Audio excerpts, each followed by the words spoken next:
in the forest below. Aha! This is our spot. Look how she turned in. I see one trail camera right there, right against the edge, and the other one, hopefully a bear or something hasn't knocked it off. It's, uh-oh.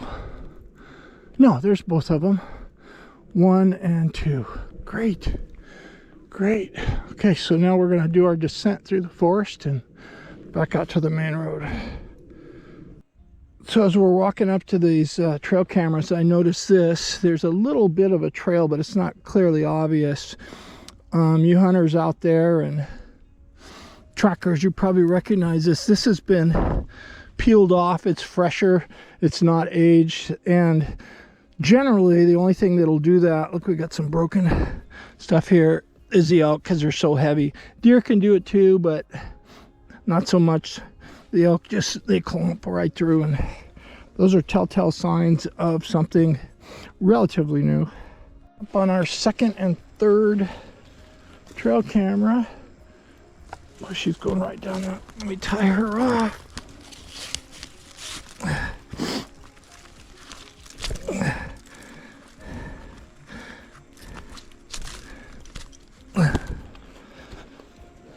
See how we're doing here. Oh, that's no good. This is probably right in the way. All right. Keep your fingers crossed. It's nice and clear. The lens isn't fogged up or moisture. So now we just gotta hope it worked. It's in the on position now. I turn it off, turn it back on set, wait for the lights to turn on. Uh-oh. Looks like we have dead batteries. Darn. So this one decided to give up. Too bad. All right, we'll put in some new batteries. Okay, I'm trying some new batteries this round. They're called Thunderbolt Edge. I got them at Harbor Freight, which I'm sure a lot of you right now are going, oh God, those aren't going to last. But they've got a chart in the back that compares it to, you know, copper tops and the Energizer, and they show that this lasts longer. So we're going to find out in our own real test. Okay, new batteries are in.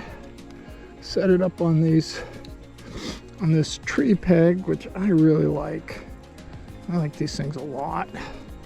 The only time I don't use them is actually after they break, if an animal tears it off. Let's go check the next one. Okay, we're gonna listen very closely, and you can hear that grouse drumming.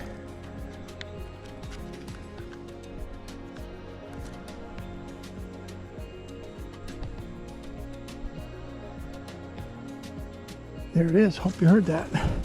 The grouse and the turkey, they do their thing at the same time of year. Oh no.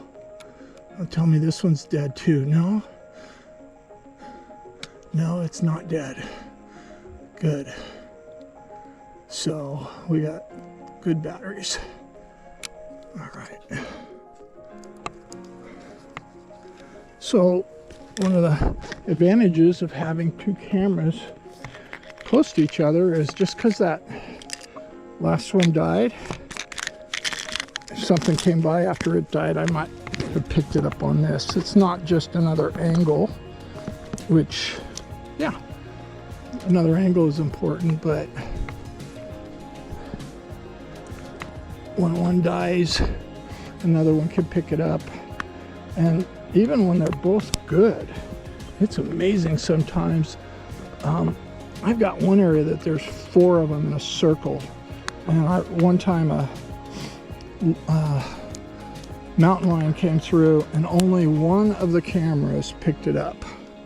That's amazing to me, but they're slinky and they go really slow, and they're that way. You notice all my cameras are low to the ground like this.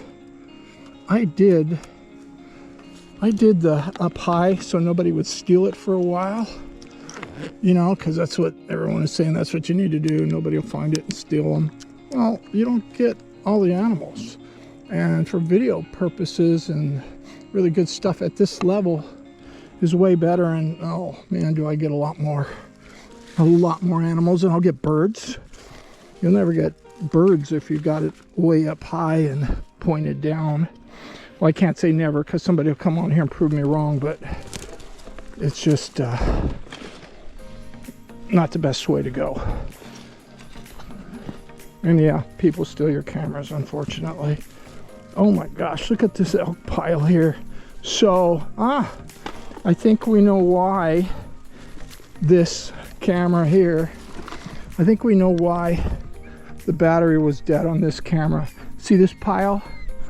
So an elk laid right here and just bedded down, and it was probably going all day, maybe a couple different days, and killed the battery. So there's the answer to our mystery before we even look at the card.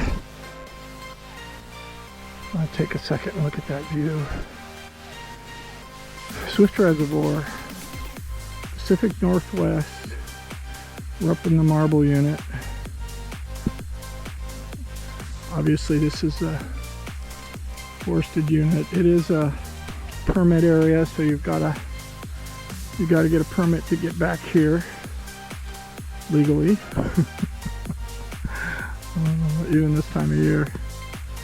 Gorgeous. I love it up here. Listen. Is that a rough grouse?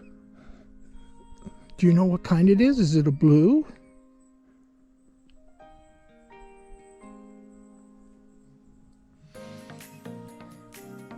Yeah, he's over there somewhere. Just drumming away. It's that time of year.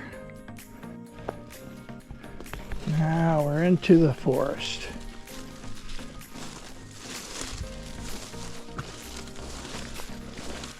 These trees here, looking at the size of them, they are probably, oh, I'm guessing 60 to 80 years old, somewhere in there. So they're actually very close. If this is a harvestable area, now we're getting down closer to a creek, so it may not. They may have to leave this go. They usually have buffer zones around creeks for wildlife and stuff. In particular, when they harvest right next to a creek. In years past, soil sediment comes in, and that's really lousy for the fish. Kills off runs, etc. So along these riparian zones or creek sides or whatever they call them, there's generally older timber. Some areas, they've been doing that for a long time.